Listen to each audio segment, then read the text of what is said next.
네, 두 번째 질문? 질문이라기보다 두 번째 생각이 난 거. 폼 테크 듣고, 그, 이제 뭐, 올해부터 나온 건지 아니면 몇 년 전부터 나온 건지 모르겠지만, 이제 구리 파우더, 순수 구리 파우더나 구리 합금도 금속 3D 메탈로 만약에 구현이 가능하면 굉장히 저로서는 막 해보고 싶은 게 좀 몇 가지가 있거든요. 우선은 크게 두 가지 관점에서 좀 해보고 싶었는데, 네, 단순히 이거는 전력전자 관련된 내용이라서 좀 재미는 없겠지만, 그래도 우리 간단한 수학이니까. 먼저 표피 효과라는 부분 때문에, 물론 이게 소재 자체랑은 관계는 없는데, 만약에 구리 성분의 파우더로 금속 3D를 하면 이런 효과가 있지 않을까라고 추정이 되는 게 있거든요. 우선 표피 효과랑 관련된 부분인데, 단순하게 지금 현재는 고전력, 그러니까 일반 소전력은 관계없어요. 근데 굉장히 고전력, 그러니까 예를 들어 대표적으로 저기 고압 대전류 시스템에서는 구리를 우리가 전류를 흐르는 매체로 쓰잖아요. 예를 들어 가로 세로가 3mm인 구리 버스, 약간 구리 기구물을 가정을 해보죠. 그러니까 이놈의 단면적은 당연히 단면적은 단면적이 아니지 참. 단면적 아닙니다. 죄송해요. 제가 은연중에 단면적이라고 했는데, 이게 저희가 전력전자가 전기 에너지를 이렇게 제어해서 우리가 어떤 에너지 변환이라는 효과를 얻잖아요. 그래서 그 에너지를 변환을 하기 위해서 우리가 전력 반도체를 이용해서 에너지의 흐름을 만드는데, 이게 그 에너지 흐름을 만드는 속도를 증가시키면 재밌게도 전류가 이 금속의 표면으로 많이 흐르게 됩니다. 보통 저희가 스킨 이펙트라고 하는데 그냥 한글로 표피 효과라고 불러요. 이펙트가 있는데요. 굉장히 높은 주파수라고 가정할게요. 지금 현대자동차나 모비스만 보더라도 이제 제가 생각하기에 굉장히 빠른 속도로 높은 주파수로 제어를 하거든요. 그래서 이제 약간의 설명을 간략화하기 위해서 모든 그런 전류가 금속의 표면을 통해서 흐른다고 가정하겠습니다. 그러면 가로 세로 3mm짜리 구리관은 요 전류가 흐를 수 있는 요 표면의 총, 이거 뭐라고 하지? 길이라고 할까요? 표면의 길이? 이게 16mm일 거예요. 16mm. 이게 3mm짜리가 4개가 있으니까, 그죠? 16mm입니다. 근데 이거를 동그라미 원형 4개로 그러니까 단면적은 같고 3mm 3mm는 같고, 여기다 원형 4개의 케이블로 교체를 한다고 하죠. 가정을 하면 요거 한 놈의 반지름은 1mm가 나옵니다. 1mm. 1mm. 그럼 당연히 전류는 표면으로만 흐르니까 2πr 곱하기 4. 요거는 그 원호의 길이의 공식이잖아요. 그럼 8πr 8 곱하기 3.14 곱하기 1mm죠. 왜냐면 반지름 1이거든요. 그럼 대체적으로 전체 요 원형으로 된 구리 케이블의 표면의 총 길이는 24mm 정도가 됩니다. 따라서 그냥 구리를 전력용으로 쓰는 것보다 이렇게 구리 선을 쓰는 게 훨씬 더 효과적인 거를 알 수가 있죠. 근데 이게 4개가 아니라 만약에 동일한 면적에 16개가 들어가 있다고 쳐볼게요. 그러면은 반지름을 R1이라고 치면 2π R1 곱하기 16개가 들어갈 것인데, 이렇게 곱하고 32 곱하기 3.14 곱하기 0.5입니다. 0.5 이건 이유는 간단하죠. 원 하나의 지름이 1mm니까. 이거를 쭉 계산을 하면은 대충 계산해도 소수점 버리고 계산해도 48이 나옵니다. 48. 이쪽보다 훨씬 더 크죠. 각 단계별로는 1.5배, 2배인데 첫 번째 거랑 세 번째 걸 비교하면은 거의 3배 차이가 나는 겁니다. 즉 뭐냐면 굉장히 빠른 속도로 어떤 에너지를 제어하는 데 있어서 이런 선을 구리 자체보다 이렇게 쪼개서 쓰는 게 훨씬 더 이득이라는 거죠. 표면적으로 흐르니까 전류가. 근데 만약에 동일한 3mm인데 굉장히 작은 입자로만 여기가 꽉 차 있다면 어떨까요? 그러니까 여기는 구리 금속인데 구리 파우더로 된 어떤 합체물, 집합제라고 하죠. 뭐 얘를 설명하기 쉽게 해서 엥게라고 하겠습니다. 똑같이.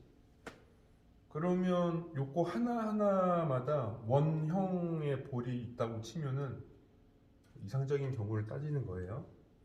2파이 R이니까는 요거는 여기가 2가 아니네. 죄송합니다. 4네요. 4. 먼저 여기가 한 변의 길이가 3mm니까 3mm를 n개로 쪼개고 다시 반지름을 구하기 위해서 2분의 1을 하겠죠. 2분의 1을. 그러면 요게 요 하나하나 입자의 원호의 길이가 될 것이고 요런 게 n 곱하기 n 제곱개가 있을 겁니다. 그죠? 그러면 여기가 4네요. 여기도 엄청 늘어나는데? 4.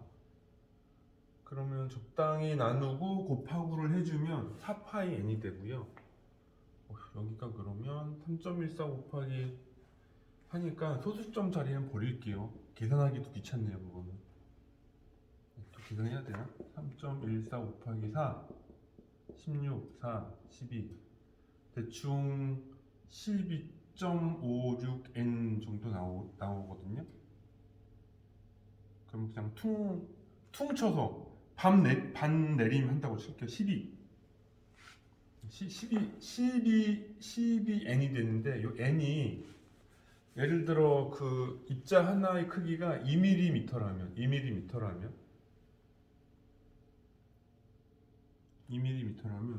잠깐만 여기 지우고 몇 가지 틀린 게 있으니까. 자, 2mm라면 또 틀렸네요. 여기가 4인데 제가 왜 2라고 했지?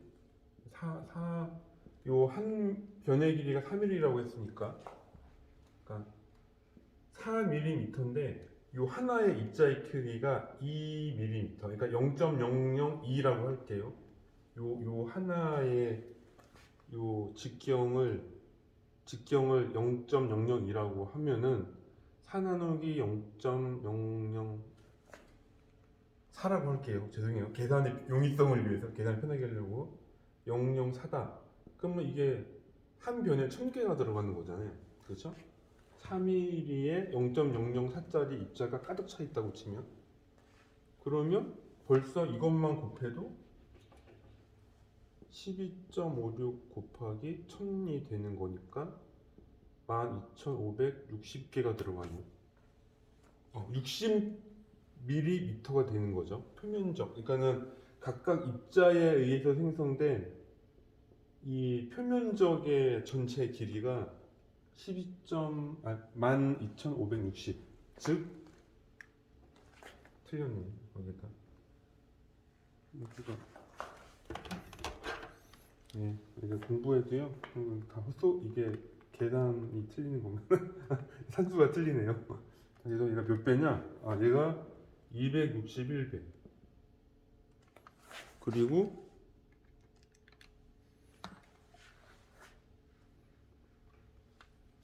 저 첫 번째 거랑 비교하면은 785배가 되거든요. 즉 뭐냐면은 제가 약간의 또 상상력을 발휘하면 가로 세로 3mm인 구리 기구물이 있다고 쳤을 때 리치선을 썼을 때보다 입자로 된 구리 입자로 된 어떤 조성물을 만들 수 있다면, 물론 매우 이상적인 조건이라고 가정하고 하면은, 사실 고주파로 움직이는 전력 신호들은 표면으로만 흐르기 때문에 휘면에 흐른다는 극단적인 가정을 하면, 이 구리가 16mm일 때, 16mm일 때 얘는 12,560mm로 약 785배 표면적이 늘어나거든요. 그래서 전류가 흐르는 데 훨씬 더 저항도 덜 받고 그런다는 겁니다. 이게 굉장히 중요해요. 그 구리의 저항은요, 구리의 기본 저항값에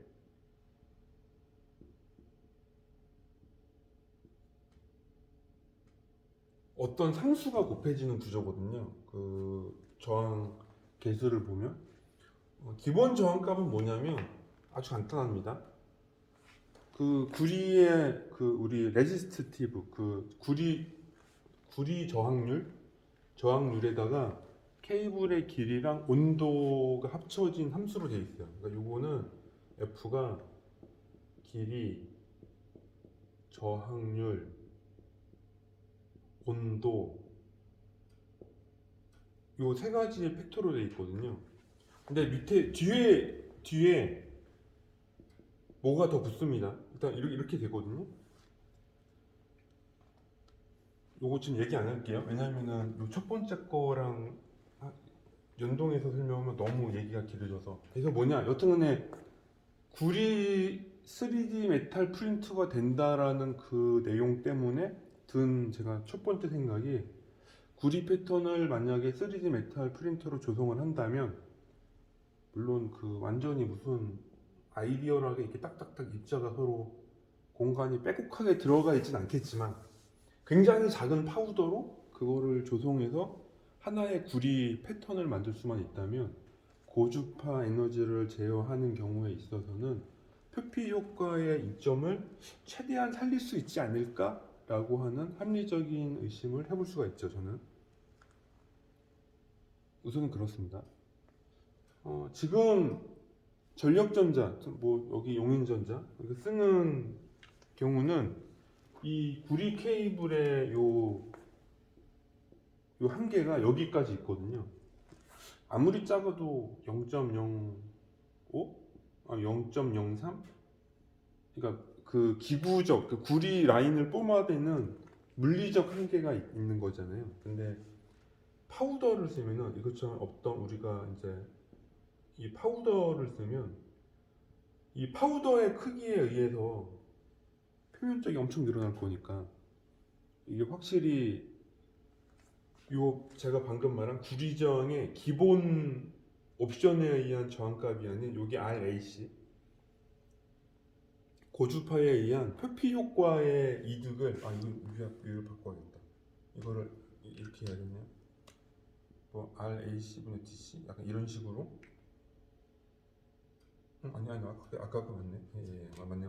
DCAC라고 해서 요 AC 성분, 그러니까 스위칭에 대한 요 AC 성분값을 낮출 수가 있거든요. 보통은 주파수가 높아지면 요 인자가 높아져요. 이게 요 인자의 함수는 되게 많아요. 층수, 그 다음에 층수 있고, 주파수 있고, 이제 권선 인접 비율 뭐 이런 것도 있습니다. 권선 인접 비율 때문에 효과가 낮아질지 모르겠네요. 이게 너무 또 표피끼리 가까이 있으면 하나의 덩어리로 인식이 돼서 표피 효과가 줄어들 수도 있거든요. 여튼간에 이런 인자들이 들어가거든요. 이 뒤에 비율이 되게 중요해요. 그래서 아마 대부분 알 것 같긴 한데, 전력전자 하시는 분들은 주파수가 높아지면 코어 발열보다 권선 발열이 심해지는 현상들을 많이 경험하시는데, 그게 왜냐면 기본 저항값에 이 RDC에서 RAC 성분 이 상수가, 이 상수예요, 상수 비율이거든요. 얘가 층수, 주파수, 권선 인접 비율 이런 매개 변수에 의해서 비례값이 막 1배에서 5배 막 이렇게 증가해요. 제가 본 논문도 대충 300kHz까지 분석한 논문이었는데 300kHz까지만 돼도 이 비율이 1에서 500까지 증가하거든요. 그럼 뭐냐면 평상시보다 저항값이 5배가 돼요. 주파수가 높으면 높을수록. 그 뭐냐? 열이 5배가 더 난다는 거죠. 그래서 요 비율을 줄여야 되는데, 비율을 줄이려면 어떤 식으로 됐던 간에 표피 효과를 최대한 늘려, 표피를 늘려서 이 비율을 낮추려는 노력을 해야 되거든요. 그래서 저희가 권선을 가급적 작은 걸 쓰고 하는 노력들이 들어가는 거죠.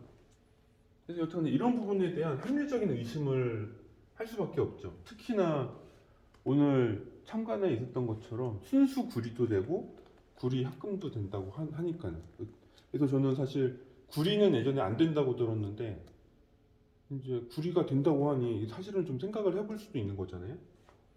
그 다음에 요거 지금 영상 보이려나? 좀 요게 평판형 트랜스 그냥 샘플이에요, 샘플. 죄송해요, 손으로 만든 거라. 코어가 납작하잖아요. 평판인데 이게 이제 보시면요, 안에 권선이, 요거는 지금 이제 그냥 인덕터로 쓰는 거라서 2층으로 감긴 했는데 권선이 이렇게 평면을 따라서 감기는 구조예요. 그죠? 평면을 따라 감깁니다. 그래서 이 평판에 코어에 넣고 하면 이렇게 납작한 형태로 저희가 만들어 쓰거든요. 여기 그림 이거 제품 보이시죠? 이렇게 있고 평판으로 감는다. 이거는 이제 그냥 L값을 보기 위해 만든 건데, 그래서 옛날에는 이렇게 코어의 권선을 층을 쌓아서 만드는 약간 이렇게 이거 우유곽 같은 형태, 그러니까 부피가 있는 트랜스였다는 거죠. 부피가 있었어요. 부피가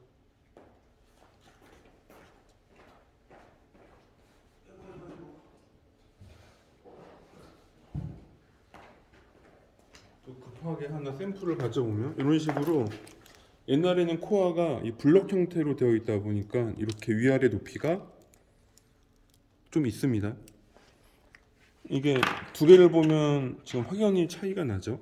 이게 지금 이게 일반 우리 건데, 물론 평판도 양산품이긴 한데 확실히 높이 차이가 확 납니다. 그죠?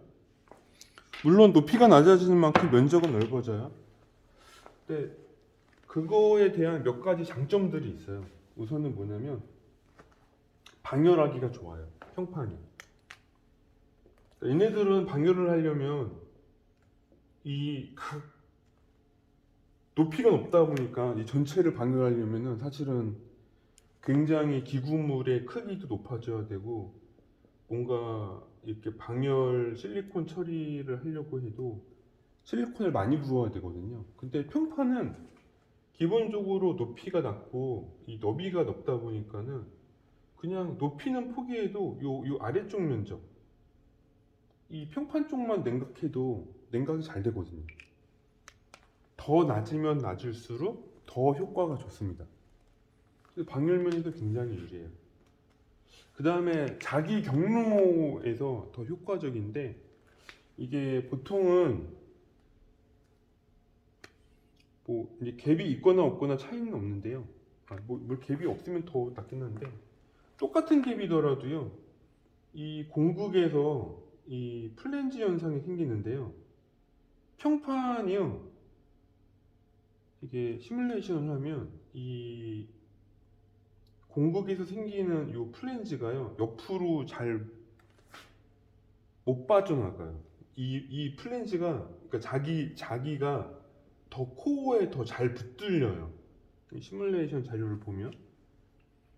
그래서 요 수직형 타입은 아까 이렇게 모듈로 되는 거는 죄송해요. 이거 지금 재미없는 얘기인데 얘네들이 이 높이가 낮을 때 대비 요 주변에서 발열이 훨씬 더 심합니다. 그래서 단순히 코어의 발열 혹은 유도 가열에 의한 권선 발열 면에서도 이 평판이 훨씬 더 효과가 좋거든요. 그래서 이러한 이유. 그리고 이제 라인 길이나 층수를 사실은 이 코어가 이제 이거를 최적화하는 게 아니라 이런 조건들이 맞는다면 코어를 굉장히 고주파에 쓸 수 있는 설계를 할 것이고 고주파 조건을 적용하면 라인 길이나 층수나 턴수를 다 줄일 수가 있죠. 그래서 평판으로 설계하기가 더 용이해져요. 그래서 고주파가 되면 될수록 이 판형, 그러니까 방막형 자동차가 많아지는 이유가 이런 게 훨씬 더 적합해서거든요. 그러면 당연히 요 코어에 이게 구리 권선이잖아요. 이게 이제 딱 눈치채실 텐데 요거 지금은 저희가 와이어를 썼지만 이게 만약에 진짜 뭐 300km, 500km, 1메가짜리라고 쳐봐요. 그러면 이 구리 얘네들 이게 와이어가 아니라 금속 3D 프린터로 제작된 어떤 형상물. 오늘 그 폼테크에 나왔던 그 모토형 권선 있잖아요. 그 스테이터에 구리 요거 조성한 거 그런 식으로 걔보다도 모양이 또 단순해요. 사실 얘는 더 단순하고 아주 명확하죠. 하고 앞서 위에서 말한 표피 효과 같은 것도 기대에 범직하잖아요.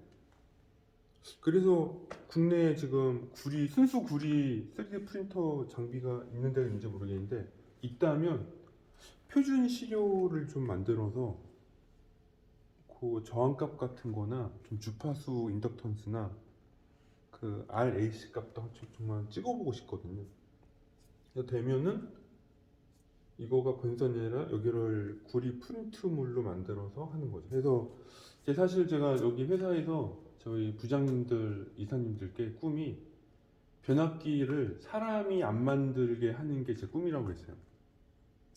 지금은 변압기 생산 라인이 사실 사람이 하다 보니까 인건비 때문에 외국에 나가 있거든요. 저는 그게 별로 안 좋아요.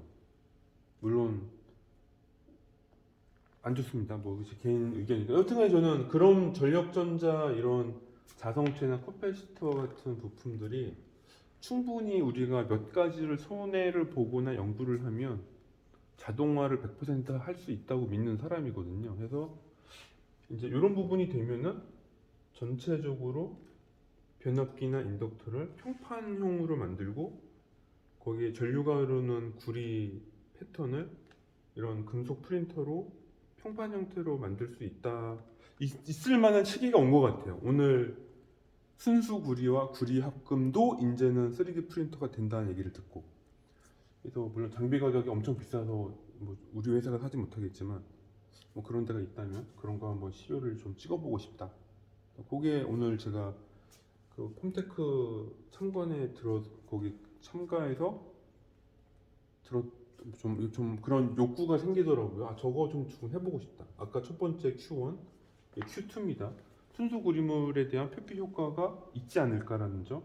그리고 이제 예전처럼 이렇게 높이가 높은 게 아니라 방막형, 넓게 만드는 자성체로 개발한다면 금속 프린터물로 구리 버스바를 대체할 수도 있지 않을까라는 생각이 두 번째였습니다.